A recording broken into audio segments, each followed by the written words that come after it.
মহান বিজয় দিবসে স্বাধীনতা যুদ্ধের বীর শহীদদের প্রতি শ্রদ্ধা নিবেদন শেষে হঠাৎ অসুস্থ হয়ে পড়েন বিএনপির মহাসচিব মির্জা ফখরুল ইসলাম আলমগীর। পরে তাকে সাভারের সম্মিলিত সামরিক হাসপাতালে ভর্তি করা হয়।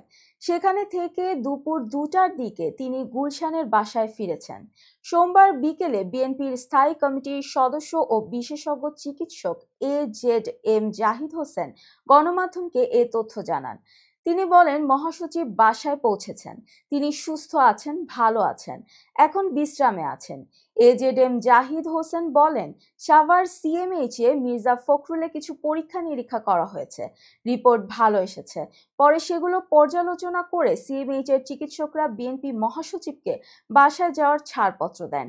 এর আগে সকাল 10টার দিকে দলের পক্ষ থেকে শ্রদ্ধা জানাতে সাভারের জাতীয় স্মৃতিসৌধে যান মির্জা ফখরুল সহ সিনিয়র নেতারা।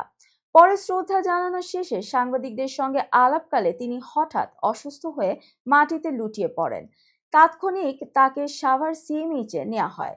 তখন অধ্যাপক ডাক্তার AZM জাহিদ হোসেন, বিএনপির স্থায়ী কমিটির সদস্য সালাউদ্দিন আহমেদ, আব্দুল সালাম এবং যুগ্ম মহাসচিব হাবিবুন নবী খান সোহেল মির্জা ফখরুলের সঙ্গে হাসপাতালে যান।